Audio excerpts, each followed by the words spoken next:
अस्सलाम वालेकुम। मैं हूं डॉक्टर इरफान सुनहरिया और आप देख रहे हैं मेरा यूट्यूब चैनल।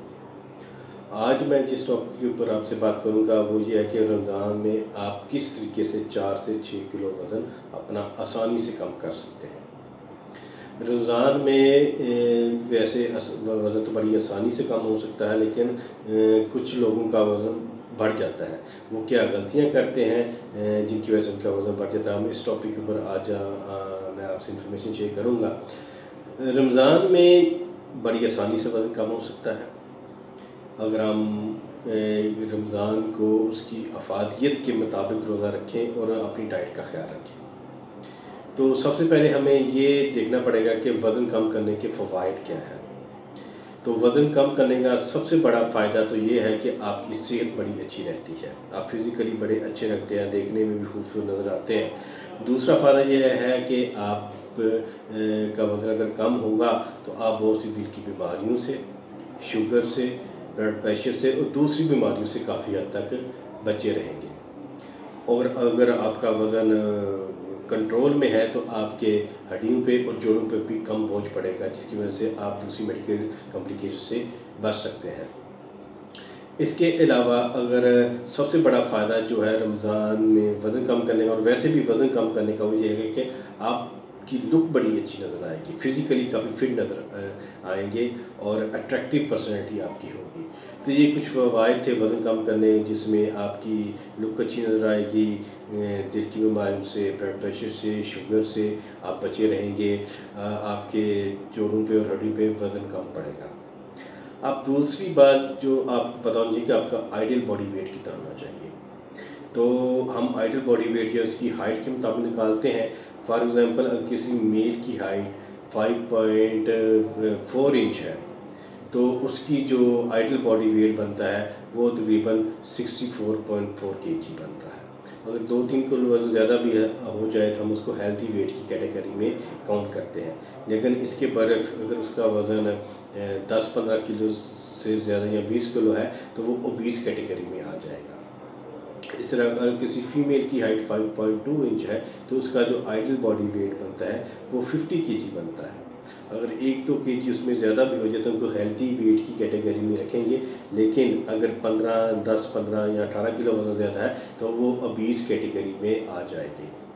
तो आइडियल बॉडी वेट का किसी भी इंडिविजुअल को पता होना चाहिए, जो कि उसकी हाइट से हम कैलकुलेट करते हैं। अब तीसरी बात जो है कि फ़ैट की अकोमोडेशन या परसेंटेज आपकी बॉडी में कितनी होनी चाहिए।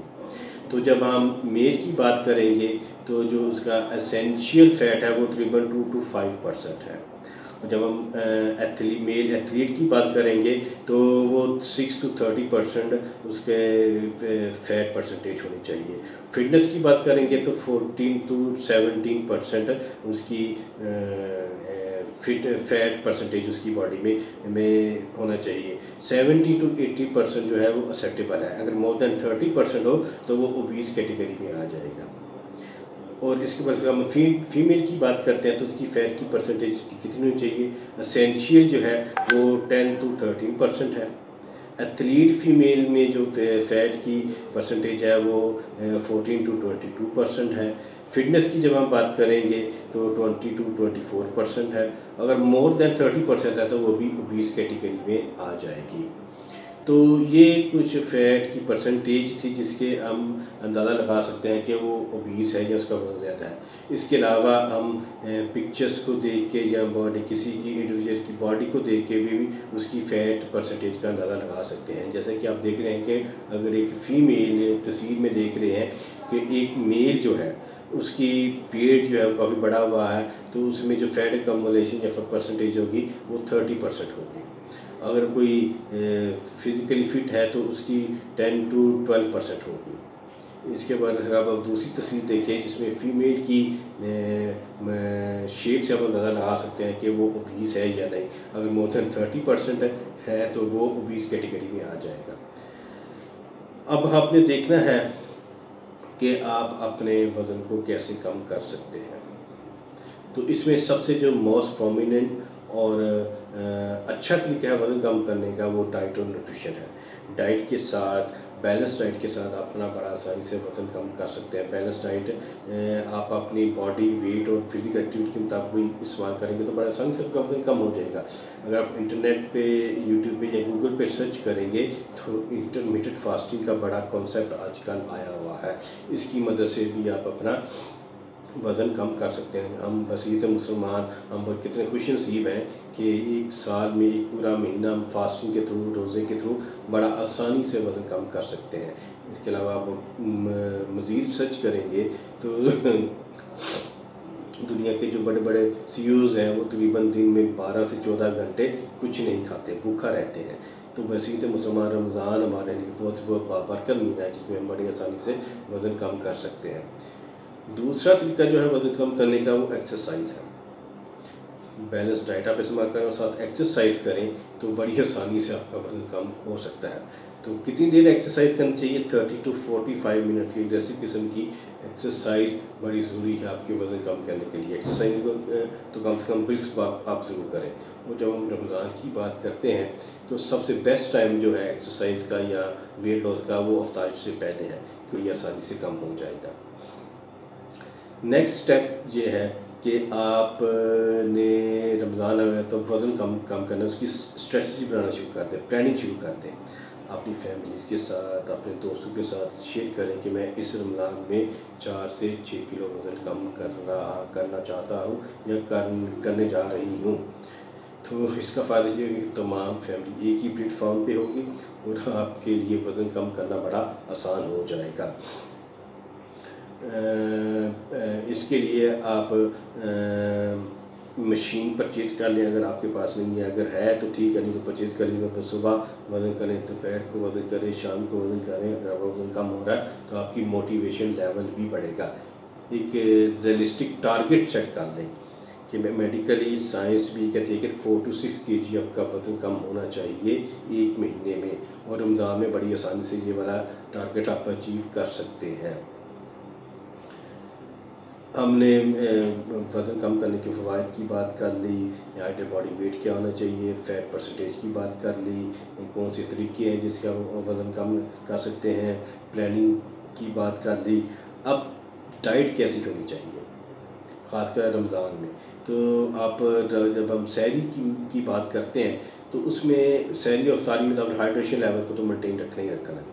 8 से 10 गिलास आपने ज़रूर पानी इस्तेमाल करना है। स्पेसिफिकली जब सहरी की बात करेंगे तो सुबह जब सहरी करें तो उसमें 3 से 4 गिलास वाटर इनटेक आप ज़रूर रखें। 2 से 4 खजूरें आप ले सकते हैं। इसके अलावा मल्टी ग्रेन आटा या चोकर वाला आटा जिसे कहते हैं होल व्हीट ग्रेन फ्लोर की आप रोटी इस्तेमाल करें। आमलेट का आप ज़रूर इस्तेमाल करें उसमें। इसके अलावा कोई भी सब्ज़ी वगैरह है वो भी आप इस्तेमाल कर सकते हैं। सबसे बड़ी जो गलती करती है हम अफ्तारी में करते हैं। एक तो 15-16 घंटे का रोज़ा होता है और कोशिश होती है जब अफ्तारी का वक्त होता है हम ज़्यादा खाने की कोशिश करते हैं जिसकी वजह से आपका वज़न बढ़ जाता है। तो इसमें आप यही करना है कि सुन्नत के मुताबिक 2 से 2-4 खजूरें से आप रोज़ा इफ्तार करें। पानी का इंटेक आप ज़रूर रखें, सादा पानी भी ले सकते हैं, लेमोनेड भी ले सकते हैं। फिज़ी ड्रिंक्स या कोल्ड ड्रिंक या दूध सोडा से आप परहेज़ करें, ये आपके वज़न बढ़ने में और दूसरी मेडिकल कम्युनिकेशन में इजाफ़ा करने का बायस बनेगी। इसके अलावा अगर आपने रोज़ा इफ्तार कर लिया, पानी का इंटेक कर लिया, चाहे तो चना चाट, फ्रूट चाट या लोबिया चाट का इस्तेमाल करें।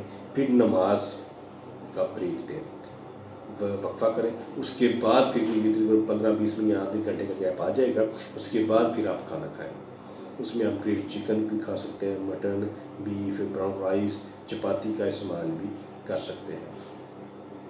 जिन लोगों को नींद की प्रॉब्लम है या रात को नींद नहीं आ रही होती तो कोशिश करें कि सोने से पहले लो फैट दूध का इस्तेमाल करें। उसमें नट्स डाल लें, नट्स 5, 6, 7 से ज़्यादा नट्स ना आप उसमें ऐड करें, क्योंकि नट्स जो है बड़ी हेली कैलोरिक डाइट होती है। आप ज़्यादा करेंगे तो आपके वज़न बढ़ने का इजाफा बायस बनेगा। तो नट्स का आप इस्तेमाल करें। नींद का आप ज़रूर ख्याल रखें, 6 से 8 घंटे की नींद होगी। अब नींद डिस्टर्ब है क्योंकि रमज़ान में हमारी रूटीन थोड़ी सी डिस्टर्ब हो जाती है। अगर आपकी नींद डिस्टर्ब है तो ये भी आपकी वज़न बढ़ने का बायस बनेगी। ये कुछ इंस्ट्रक्शंस थी जिसकी मदद से आप अपने रमज़ान में बड़ी हेल्दी तरीके से वज़न कम कर सकते हैं। Thank you.